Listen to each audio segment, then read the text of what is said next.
우리 1절, 2절, 2절을 같이 읽겠습니다. 시편 65편 1절, 2절입니다. 같이 읽겠습니다. 시작. 오 시온에 계시는 하나님이여, 찬양이 주를 기다리오며 사람이 서원을 주께 이행하리이다. 오 기도를 들으시는 주여, 모든 육체가 주께 나아가리다. 아멘. 앉으시 바랍니다. 시편 65편은 추수감사에 대한 노래를 기록하고 있습니다. 하나님께서 주신 추수 열매에 대해서 하나님께 감사를 드리는, 자, 그게 시편 65편의 중요한 내용입니다.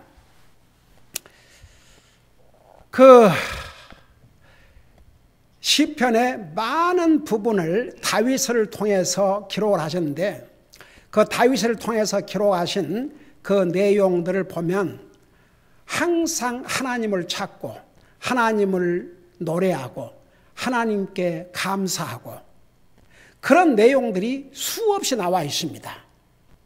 여러분, 하나님께서 이 신구약 성경 66권을 기록하는데 사람을 도구로 사용하셨어요. 약 40명의 하나님의 사람들을 도구로 사용했습니다. 그런데 그 40명의 그 사람의 성격과 그 사람의 가지고 있는 지식과 그 사람의 캐릭터와 그 사람의 믿음과 이 모든 것을 다 사용을 하셨어요. 여러분, 그 사도 바울을 통해서 신약 성경 거의가 이제 사복음서는 여러분이 잘 아시다시피 마태, 마가, 누가, 요한을 통해서 기록했고, 사도행전 누가를 통해서 기록했고, 이제 로마서에서부터 거의 이제 그 야고보서, 베드로 전후서, 그리고 이제 유다서, 요한 1, 2, 3서, 그건 이제 그 사도들이 기록했지만 그 외에는 전부 편지 형식으로 사도 바울을 통해서 기록하지 않습니까? 근데 그 내용, 우리가 지금 아침 성경 공부에 로마서를 공부하고 있지만 로마서는 중요한 교리의 책입니다. 여러분, 사도 바울이 당시에 지금으로 말하면 박사학위를 몇 개 정도 가지고 있었던 그런 진짜 지적인 사람이었습니다. 오죽하면 로마의 총독이 그랬지 않습니까? 너의 많은 지식이 너를 미치게 만들었다고 그랬습니다. 그러니까 보세요. 그 사도 바울을 통해서 기록한 하나님의 말씀 아주 심오합니다. 깊습니다. 오죽하면 사도 베드로가 뭐라고 경고했습니까? 우리 형제 사도 바울, 우리 형제 바울이 쓴 이 하나님 말씀에는 해석하기 어려운 것도 있기 때문에 잘못 해석하다가 멸망할까 조심하라고 할 정도로, 그러니까 하나님께서 그 성경을 기록한 하나님의 사람들을 일일이 사용을 하셨대. 그 사람의 모든 것을 다 사용을 하셨어요. 이제 이 시편, 다윗을 통해서 기록한 이 말씀을 보면 참 얼마나 하나님을 사랑하고 하나님을 공경하고 어떤 상황에서도 주님만을 의지하고 어떤 상황에서도 그의 믿음이 변치 않는, 항상 하나님을 찾는, 그게 다윗이었어요. 그러니까 그 다윗을 통해서 이런 정말 귀한 시편을 기록한 것입니다. 다윗은 감사의 사람이었습니다. 그는 하나님의 성전을 세우고 싶었지만 전쟁에 많은 피를 흘렸기 때문에 하나님께서 허락하지 않으셨지 않습니까? 그 대신 그 아들은 평화의 왕이 될 테니까 아들이 이제 하나님의 성전을 짓도록, 근데 그 준비를 누가 다 했냐 그러면 아버지 다윗이지 않습니까? 그 엄청난 물자를 준비하는데 다윗 자신이 본이 되도록 얼마나 많이 들였습니까? 그래놓고 뭐라는 줄 아세요? 내가 드린 거 다 주님께서 내게 주신 것을 가지고 드린 것뿐입니다. 그러니까 다윗은 철두철미하게 주님의 소유권을 인정한, 자기가 가진 모든 것, 자기 생명도 주님의 것이라는 것을 인정을 하고 살았습니다. 그러니까 참 다윗은 대단한 사람이에요. 그러니까 다윗이 육신적으로 잘못한 거 있고 죄를 진 것도 있음에도 불구하고 하나님께서 다윗에게 너는 내 마음에 합한 자라고 얘기했지 않습니까? 그리고 여러분이 그 열왕기상, 열왕기하, 역대상, 역대하 이렇게 읽어보면 다윗이 기준이었어요. 그러니까 잘한 왕은 누구는 내 종 다윗과 같이 이렇게 잘하고, 또 어떤 왕은 그는 내 종 다윗과 같이 행하지 아니하고, 그래서 다윗을 기준으로 삼을 만큼 그런 귀한 참 하나님의 사람이었습니다. 사실 다윗도요, 우리와 똑같은 사람이었어요. 죄악의 속성을 가진 똑같은 사람이었는데, 여러분 사람을 위대하게 만드는 건 뭔지 아십니까? 사실 하나님의 눈에 볼 때는 많은 학식이나 뭐 세상의 어떤 뭐 권력이나 세상의 뭐 어떤 위치나 이런 것이 결정한 게 아니고 믿음. 사람을 존귀하게 만드는 건 믿음이에요. 그거 절대 잊지 마세요. 아이고 세상에서 벌써 뭐 돈 많다고 좀 이렇게 교만 떨면 아이고 돈 좀 있다고 이런, 그러고 교만한 사람 아무도 좋아하지 않아요. 근데 믿음으로 사는 사람 보면 어때요? 보기도 좋지요. 존경해 가고 고맙고 그런 거예요. 사람을 위대하게 만든 것은 다른 게 아니에요. 믿음이에요. 여러분 눈에도 믿음으로 사는 사람 보면 귀해요, 안 귀해요? 귀하죠. 예. 그러니까 보세요. 믿음이 우리를 영원한 지옥으로부터 영원한 하늘나라 가게 만들고, 우리가 이 땅에 사는 것도 정말 세상을 이길 수 있는 힘이 믿음이고, 또 주님을 기쁘게 하는 것도 믿음이고, 믿음은 보통 큰 파워를 갖고 있지 않습니다. 그러니까 다윗이 이 특별히 하나님 앞에 추수 감사에 대한 내용을 받아서 기록하게 했는데, 그 레위기 23장 9절에서 41절까지를 보면 그 수확의 첫 열매를 가지고 하나님께 감사의 헌물을 드려야 될 것을 성경은 말씀하고 있습니다. 그래서 이제 이 시편 65편을 요약하면 성령님의 감동을 받아서 하나님께서는 우리의 기도를 들으신다는 거. 여러분 봐요. 우리가 하나님 앞에 기도한 것은 하나도 없어지지 않습니다. 여러분 우리 하나님은 전지전능하신 하나님이셔서 절대 잊지를 않아요. 우리가 무슨 기도를 했는지도 잊어버려도 하나님은 기억하지 않으셔요. 잊지를 않으셔요. 다 기억하고 계셔요. 여러분 당장 우리가 원하는 대로 우리가 원하는 시간에 응답을 하지 않으신다고 해서 하나님이 우리 기도를 무시하시거나 우리 기도를 잊어버리셨거나 우리 기도를 안 들으신 게 아닙니다. 여러분 다윗 같은 믿음의 사람도 하나님께서 그냥 1년 도망 다니다가 왕이 되도록 하시지. 와, 말이 그렇지. 8년. 미국의 대통령 임기로 말하면 2 임기를 할 기간입니다. 여러분, 목숨을 걸고 도망 다닌다면 1달도 길지 않습니까? 근데 하나님께서 다윗이 그 많은 세월을 통해서 그를 훈련하시고 연단하실 목적이 계셨어요. 그러니까 하나님께서 다윗의 부르짖음을 안 들으신 게 아니에요. 다 들으셨어요. 그러나 응답은 하나님께서 하나님의 때에 하나님의 방법으로, 우리가 원하는 때에 우리가 원하는 방법으로가 아니고 하나님의 때에 하나님의 원하는 방법으로 응답을 하셔요. 그러니까 하나님은 반드시 우리 기도를 들으셔요. 그 다음에 두 번째는 우리의 죄를 용서하셔요. 자, 그런 내용을 담고 있어요. 하나님은 우리가 잘못했다 그러면 용서를 해 주셔요. 사람은 잘못했다 그래도 용서를 잘 못해요. 근데 하나님은 우리가 잘못했습니다, 용서해달라 그러면 그냥 용서해 주셔요. 이유가 없어요. 그냥 용서를 해 주셔요. 조금 전에 우리 점심을 하면서 브라더 줄리안이 그런 얘기를 한 거예요. 나한테 오늘 낮예배 때 전한 메시지 불에 의한 구원을 받은 것 같으리라. 그게 너무 궁금했던지 나한테 그걸 물어봐서 기다려주세요. 다음 주까지. 우리 성도를 다 안 들었으니까 다음 주까지 기다리라고. 그러고 나서는 하는 얘기가 우리 하나님은 모든 것을 이렇게 잘 기억하시는데, 잊지 않으시는데 잘 잊어버리신 게 있다고. 그래서 또 무슨 소리를 하는가 그랬더니 우리가 하나님 앞에 구한 용서, 죄를 짓고 하나님 앞에 용서해달라 그러면 하나님은 용서를 못 하셔서 오래 기억하신 게 아니고 하나님은 용서해 주실 뿐만 아니라 기억도 안 하신다는 말씀이 시편 103편인가 기록되어 있죠. 그리고 우리의 죄를 통해서 서가 먹은 것처럼.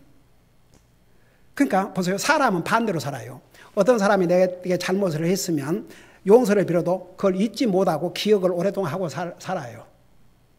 나에게 그래서 잘해준 사람은 은혜는 쉽게 잊어버리고 잘못한 것은 오래 못 잊어버리고 그게 사람이에요. 하나님은 거꾸로예요. 우리가 하나님을 위해서 수고한 것은 절대 안 잊어버리셔요. 저는요, 그 부분을 읽을 때마다 어메이징인 게 지극히 보잘것없는 아이에게 내 제자의 이름으로 냉수 한 컵을 대접해도 그 상을 잃지 않은 것이라서요. 여러분이 주님을 위해서 헌신하고 수고한 거 하나님께서 모르시고 지나가실 것 같아요. 우리 자신은 잊어버릴지 모르지만 하나님은 다 기억하고 계셔요. 근데 우리가 잘못한 다음에 용서를 구하면 용서해 주실 뿐만 아니라 쉽게 잊으셔버려요. 사람은 거꾸로 산다고요. 다른 사람 내게 잘못하고 용서해달라고 해도 못 잊고 오랫동안 기억하는데 우리 하나님은 반대예요. 그러니까 이제 하나님은 반드시 우리가 용서를 구하면 우리 죄를 용서해 주신다는 내용. 그리고 이제 하나님은 풍성하신 가운데서 우리의 필요를 공급하신다는 것. 그리고 또 하나님께서는 그분의 초자연적인 능력으로 자신의 백성들을 위해서 사용하신다는 것. 그리고 이제 그 결과는 이스라엘 백성들에게, 하나님 백성들에게 풍성한 열매를 누리고 살 수 있도록. 이제 그런 내용을 시편 65편에서는 기록하고 있습니다. 그러니까 보세요. 참 우리가 항상 하나님의 은혜를 감사하고 우리가 뭐 농사를 지어서 추수를 안 한다 할지라도 여러분 그로소리 사가지고 오면서 감사드리고 우리 요즘은 이제 그 팬데믹이 있은 다음에는 우리 아이들이 저를 안 데리고 다녀요.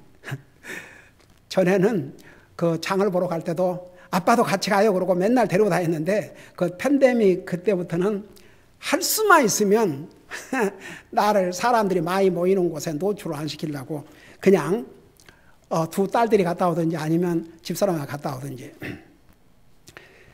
지금도 우리 아이들 계속 그렇게 하고 있는 줄 알아요. 그래서 이제 우리 같이 장 보러 갔다 오면 항상 어떻게 기도하냐면 우리 하나님께서 오늘도 이렇게 좋은 값에 그러니까 이제 할 수만 있으면 그 세일하는 기간 그때 그걸 다 이제 뽑아놨다가 그에 가서 이제 필요한 걸 사면서 이렇게 참 우리의 필요한 걸 좋은 값에 풍성하게 공급해 주셔서 감사드립니다. 항상 그래요. 우리가 농사를 지어가지고 하는 거 아니지만 여러분 그래요. 우리가 돈이 있다면 그 돈이 물론 우리가 수고하고 애써서 우리 수고의 열매지만 그것도요 하나님께서 그 수고의 열매를 주셨기 때문이에요. 우리가 병들고 아파서 일도 못하고 사업도 못한다면 어떻게 하겠습니까 솔직히. 그러니까 여러분 우리 그리스도인은 우리가 가지고 있는 모든 것 우리의 목숨도 주님의 것이라는 거 그걸 항상 인정을 하고 살아야 돼요. 그래서 여러분 우리는 뭐 농사를 짓고 천열매 하지 않지만 먹을 때마다 하나님 앞에 감사하고 이렇게 주님 좋은 곳으로 깨끗한 물로 이렇게 먹여주시고 마시게 해주셔서 감사드립니다. 제가 여러 번 얘기했지만 분명히 성경은 너희는 먹든지 마시든지 그랬어요. 그 마시란 말이 분명히 성경에 있습니다. 너희는 먹든지 마시든지 무엇을 하든지 하나님의 영광을 위해 살아. 여러분 많은 사람들이 그 성경 구절 알아요. 뭐 우리 교회에서는 수없이 전했으니까 여러분 알고도 남이 있지만 그게 그리스도의 삶이 돼야 됩니다. 근데 많은 사람들이 먹을 때는 기도하는데 마실 때는 기도를 안 해요. 성경을 다시 봐요. 먹든지 마시든지. 근데 마시는 것 중에서 가장 우리 몸에 유익이 된 음료가 바로 물입니다. 물. 저는 제 어머니로부터 배웠어요. 진짜. 우리 어머니. 그 물을 한 컵 마실 때마다 간절히 기도하는 모습. 그래서 우리가 뭐 거창하게 특별히 이런 게 아니고 우리의 매일 삶 속에서 우리가 먹고 마실 때 감사드리고 그로서를 살 때도 감사드리고 이렇게 정말 살 수 있도록 주님께서 물질을 주시고 또 이렇게 공급해 주셔서 감사드립니다. 이 모든 것을 공급해 주신 분이 바로 우리 주님이라는 사실을 인정하고 고백하고 감사할 때 주님은 영광을 받으셔요. 그 돈이 들어갑니까? 뭐이 들어갑니까? 주님 앞에 감사하면 감사할수록 너희는 범사에 감사라. 이는 예수 그리스도 안에서 너희를 향하신 하나님의 뜻이니라. 그러니까 이제 이 다윗은요, 이 시편을 통해서 우리가 많은 걸 볼 수 있는데 참 감사를 많이 했어요.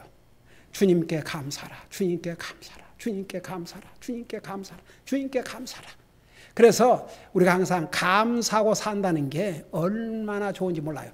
여러분, 우리의 마음을 아름답게 하는 방법 중에 하나가 하나님께 항상 감사하고 사는 것입니다.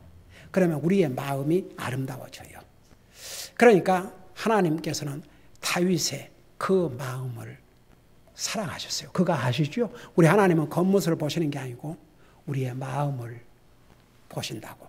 그 사무엘 같은 위대한 하나님의 종도 자, 사울은 하나님께서 버렸고 새로운 왕을 하나님께서 세우실 터인데 그 사무엘 선지자도 일단 사람의 눈에 와, 다윗의 그 큰 형이 너무 잘생기고 키도 크고 잘생기고 핸섬하고 그러니까 이 사람이구나.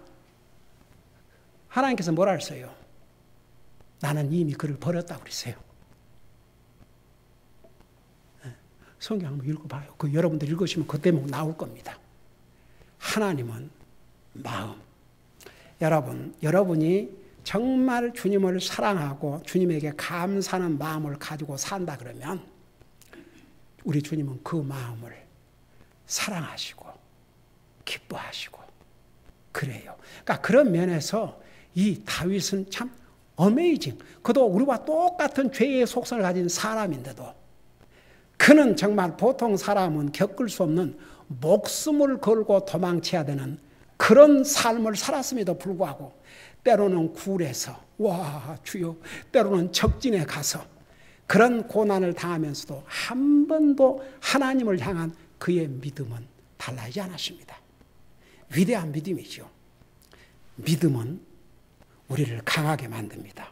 믿음은 우리를 존귀한 자로 만듭니다. 믿음은 이 세상도 이기고 승리할 수 있는 힘을 주십니다. 여러분, 우리가 믿음으로 살면요 두려워할 게 하나도 없어요.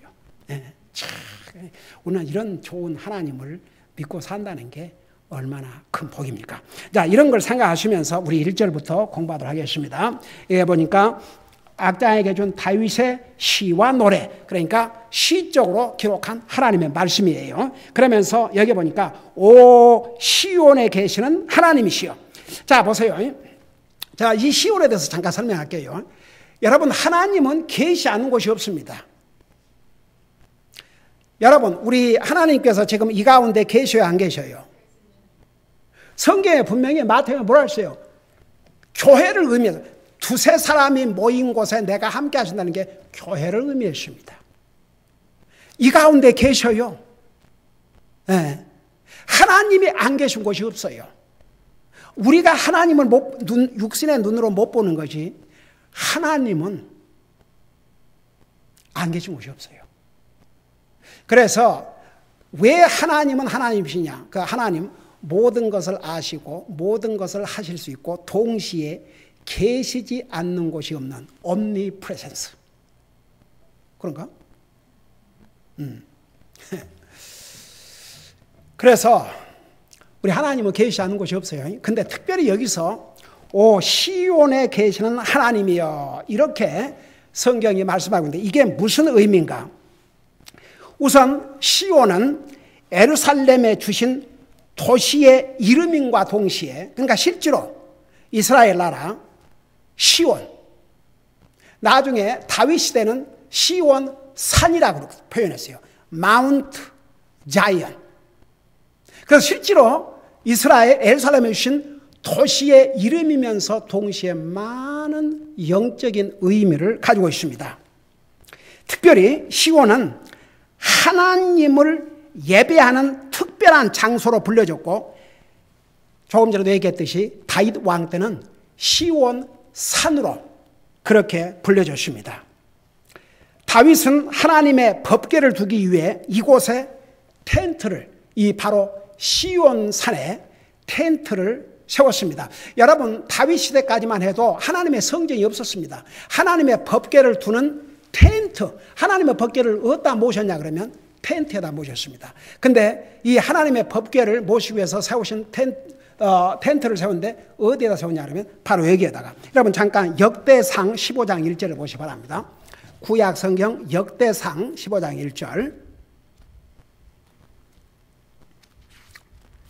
역대상 15장 1절입니다.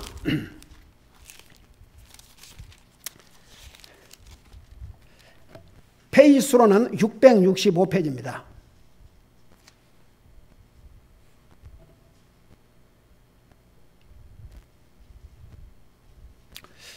자, 거기에 보니까 다윗이 자기를 위해 다윗의 도시에 집들을 짓고 또 하나님의 궤를 위해 처소를 예비하며 그것을 위해 장막을 치고는 그때에 이르되 레위 사람들 외에는 아무도 하나님의 궤를 나를 수 없나니 그들은 주께서 택하사 하나님의 궤를 나르고 영원토록 그분을 섬기게 하셨느니라 하니라. 다윗이 온 이스라엘을 예루살렘으로 함께 모으고 주의 궤를 자기가 궤를 위해 예비한 궤의 처소로 가지고 올라오라 하더라. 그래서 이 예루살렘, 그러니까 예루살렘 그러면 시온산을 의미하고 있는데 똑같은 역대상 16장 1절을 보시기 바랍니다. 16장 1절에 거기에 보면 그들이 이와 같이 하나님의 궤를 가져다가 다윗이 그것을 위하여 친 장막의 한가운데 두고는 희생물과 화평 헌물을 하나님 앞에 드리니라. 그 다음에 역대하 1장 4절을 보시기 바랍니다. 역대하 1장 4절.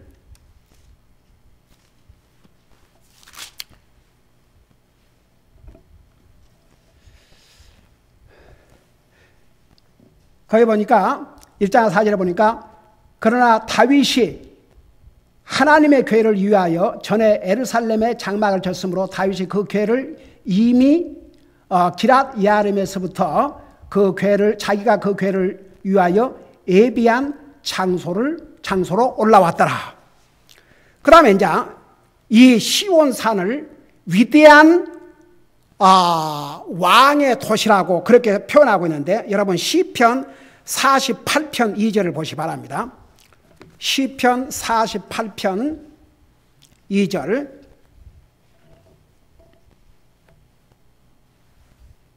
페이지 수로 885페이지입니다.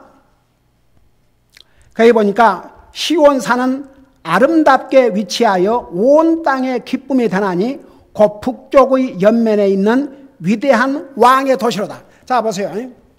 조금 전에 읽은 부분에 보면 하나님의 법궤를 예루살렘 그런데 예루살렘에 바로 다윗이 왕으로서 나사를 다스렸던 곳이 예루살렘이었습니다.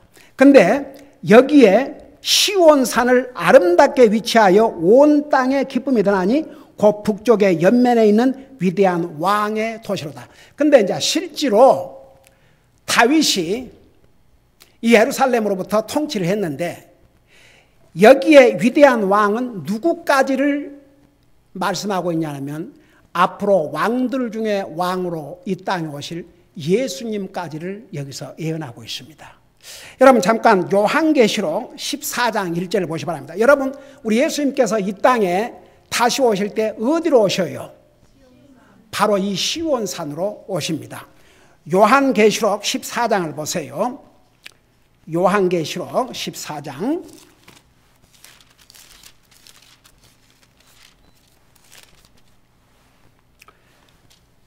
자, 거기 보니까 요한계시록 14장 1절에 보면 또 내가 바라보니 보라 어린 양께서 어디에 서 계신다고 그랬어요?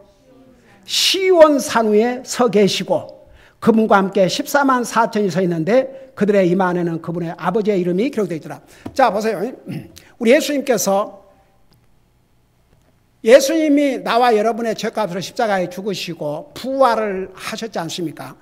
육체적으로 부활하셨어요? 영만 부활하셨어요? 영이 부활하는 그런 건 없어요. 우리 예수님에게.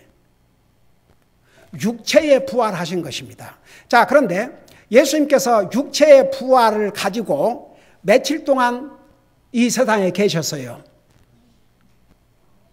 40일 동안 계셨어요. 그리고 이제 하늘나라로 가시는데 거기에 많은 그리스도인들이 보는 가운데서 이렇게 올라가시는데 사람들이 하늘로 올라가신 예수님을 쳐다보니까 사도행전 1장에 의하면 두 천사가 뭐라고 그랬어요?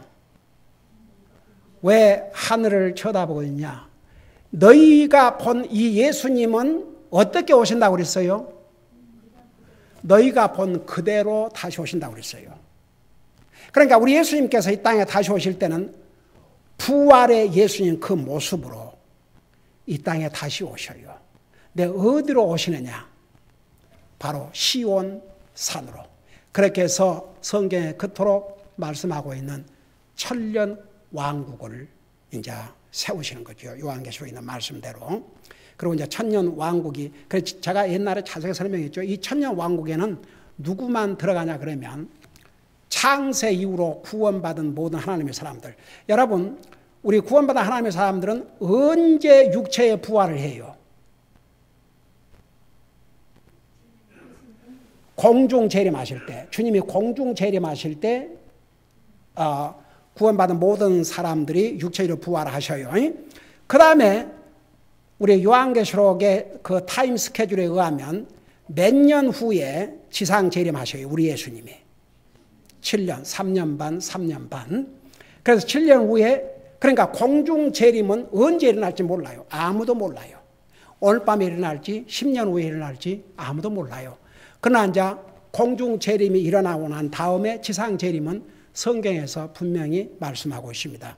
다니엘서, 옛날 다니엘서 가르칠 때 자세하게 설명했죠. 그 다니엘의 70주가 무슨 의미라는 거 자세하게 설명을 했습니다. 그리고 요한계시록에 동시에 3년 반, 3년 반. 그래서 이제 지상 재림할 때는 보세요. 이미 구원받고 창세로 구원받고 육체의 부활을 한 사람과 그 다음에 7년 환난 가운데서도 구원받은 사람들, 그 사람들은 이제 그야말로 7년 환난에 구원을 받는다면 그날 죽는 거죠. 그런 사람도 많지 있지만 육체를 그대로 가지고, 그러니까 아직 부활이 안 됐어요. 예수님을 믿음으로 구원받은 사람들은 그 육체를 가지고 그대로 어디를 가냐 그러면 천년 왕국에 들어갑니다. 그래서 우리 이사야서에 보면, 이사야 65장에 보면 그게 자세히 나오죠. 그때는 자 보세요. 이미 구원받고 육체적으로 부활한 사람들은 다시 결혼하고 자식 놓고 그렇게 이제 안 살아요. 그야말로 하늘의 천사처럼 그렇게 산다는 거 자세하게 설명했죠. 근데 이제 그 7년 환란이 끝나고 나서 육체를 가지고 들어간 사람들은 여전히 주님의 천년 왕국에서 결혼을 하고 거기서 태어난 자녀들은 다시 주님을 영접해야 구원받아요. 그 본인들은 자기들이 구원받고 이제 천년 왕국에 들어갔으니까. 근데 이제 그들에 대한 부활은 천년 왕국이 끝난 다음에 한다는 거 옛날에 요한계시록 가르칠 때 자세하게 전했습니다. 근데 보세요. 참 이걸 이제 우리가 참 이런 걸 하나하나를 여러분들은 다 배워서 알지만 많은 사람들이 이런 면에 대해서는 정말 저도 제가 미국에 가서 복음을 듣고 구원받고 말씀으로 가르침 받기 전까지는 그런 거에 대해서는 완전히 전무했어요. 그러니까 이제 우리 주님께서 지상 재림하실 때는 왕들 중에 왕으로 이 땅에 오셔요. 우리는 그분과 함께 다시 이 땅에 옵니다. 예. 그리고 이제 천년 왕국이 끝난 다음에 새하늘과 새 땅이 전개된다는 거 성경에서 자세하게 보여주고 있죠. 그러니까 이 시온산이 굉장히 중요한 의미를 가지고 있습니다. 그곳이 하나님을 예배하고 섬기는 곳이요. 우리 주님, 자, 다윗 왕은 미래에 오실 왕들 중에 왕이신 예수님의 그림자였어요. 그래서 이제 다윗 왕이 예루살렘으로부터 통치를 했고, 자, 그게 미래의 왕들 중에 왕으로 오실 예수님. 그래서 여기는 위대한 왕의 도시라고 그랬어요. 그래서 이제 우리 예수님이 오시면 그 시온산으로부터 세상을 다스리게 됩니다. 자, 그래서 이제 사실 오늘날은 이 시온산이 우리에게 어떤 영적인 의미를 가지고 있냐면 하나님을 예배하는 장소예요. 네. 이게 주님의 집입니다. 하나님을 예배하는 장소입니다. 다윗 왕 때는 그 시온이 하나님을 예배하고 섬기는 장소였습니다. 여러분, 교회는 건물이 아니고 구원받은 하나님의 자녀들의 모임이 교회라는 거 자세하게 설명했죠. 근데 동시에 디모데전서에 보면 교회를 가리켜서 이 집은 하나님의 집이요 진리의 기둥이라고 그랬습니다. 그러니까 여러분, 그 하나님을 예배하는 그 장소, 왜 우리 옛날에 출애굽기 배울 때 그 자세히 배우는데 왜 하나님께서 성막, 그 텐트를 왜 치라고 그랬어요? 그게 어떤 의미라고 그랬어요?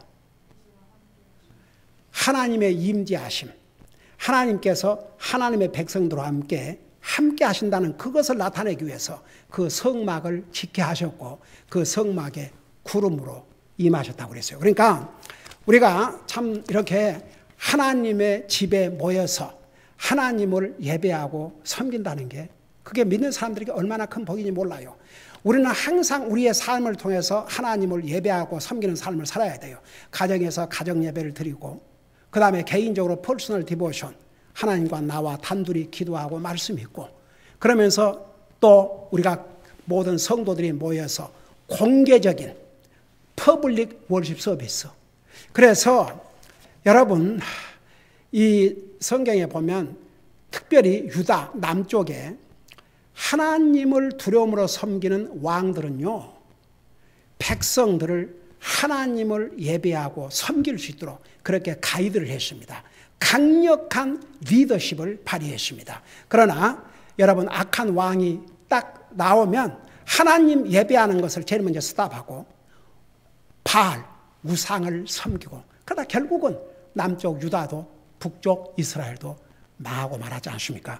그래서 오늘 여기까지 하겠습니다만은, 그러니까 이제 우리 하나님은 계시지 않는 곳이 없어요. 근데 왜 시편 65편에 시온에 계시는 하나님이요, 왜 우리 하나님을 시온에 계신다는 것으로 시작했는가? 하나님을 예배하고 섬기기 위해서 섬기기 위한 곳에 하나님이 함께 하신다는 얘기입니다. 이곳이 하나님이 계신 곳입니다. 우리가 하나님을, 여기 우리 뭘 하려고 왔어요? 놀러 왔어요? 아니에요. 우리 하나님을 예배하고 섬기고 그분의 말씀을 듣고 배우기 위해서 모였습니다. 이곳이 영적으로 시온입니다. 하나님이 예배를 받으시고 하나님이 임재하신 곳입니다. 자, 그런 의미에서 이렇게 시온에 계신 하나님이요, 하나님은 계시하는 곳이 없지만 하나님은 하나님의 백성들을 통해서 영광을 받으시고 찬양을 받으시길 원합니다. 그래서 이제 다윗의 입을 통해서 이렇게 이제 시작을 하는 거죠. 자, 이 전체 내용은 추수 감사에 대한 하나님 앞에 감사의 노래지만 우리 하나님께서 임재하신 곳. 그래서 우리가 참 그래요. 우리 하나님은 우리 개인적으로 성령님을 통해서 우리와 함께 하시고 우리가 어디를 가든지 우리와 함께 하셔요. 우리 히브리서 지난번에 13장 공부할 때 배웠죠. 내가 너를 결코 떠나지 아니하리라. 내가 결코 너를 버리지 아니하리라. 그러면서 동시에 하나님의 임재하심을 상징하는 그걸 하나님께 주셨어요. 모세를 통해서 하나님의 성막을 짓게 하셨고, 솔로몬을 통해서 하나님의 성전을 짓게 하셨고, 그리고 시온산, 이런 것은 하나님의 임재하심, 하나님께서 예배를 받으시는 곳. 그래서 우리가 이렇게 하나님의 사람들이 이렇게 정한 장소에 와서 우리가 하나님을 예배하고 섬긴다는 게 얼마나 하나님이 기뻐하시고 우리에게 복된 일인지 모르겠습니다. 기도하십니다. 사랑의 아버지 하나님, 우리 하나님은 계시하는 곳이 없지만 시온산은 위대한 왕의 도시요, 하나님을 예배하고 섬기는 장소였습니다. 오늘 이곳은 하나님의 집이요, 진리의 기둥이요, 하나님의 백성들이 하나님을 예배하고 섬기기 위해서 모인 곳입니다. 이곳에 우리 하나님께서 우리와 함께 하심을 잊지 말게 하시고, 그 살아계신 주님을 항상 참되게 예배하고 사는 우리들 되게 하여 주시옵소서. 감사합니다. 사랑합니다. 예수님의 이름으로 감사 기도하옵나이다. 아멘.